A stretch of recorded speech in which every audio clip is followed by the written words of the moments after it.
Hey guys, so in this video today, we're going to be talking about the P0033 trouble code. What exactly are the symptoms, causes, and solutions for the turbocharger supercharger bypass valve issue? Now we're going to take a look at that today with a brief introduction.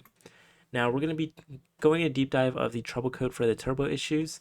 We're also going to take a look at the bypass valve control circuit problem, relevance to turbocharger slash supercharger, and the way it impacts vehicle performance and efficiency. Now, identifying the key symptoms are just basically you're going to have a check engine light on, all right, and you're also going to have decreased power during acceleration. So you're going to click on the pedal, you're not going to get the power that you once had. You're also going to have reduced engine performance, so your engine won't be at peak crank horsepower. And next, you're also going to have unusual noises and high fuel use. Now, exploring the common causes of this is usually the valve or solenoid damage that can be in your engine of your car, corroded or frayed wiring or connectors.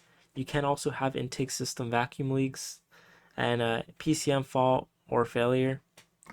Now next, an effective solution and fix for this is just replace the faulty bypass valve, repair any damaged wiring, and test and replace the solenoids. Check and fix vacuum leaks, and basically that's it for the solution and fixes. So if you found this video helpful, please consider leaving a like on the video. Check out our OBD Mastery catalog where we have a lot of videos regarding P0 codes and OBD2 codes for you to take a look at. So until then, we'll see you all until next time.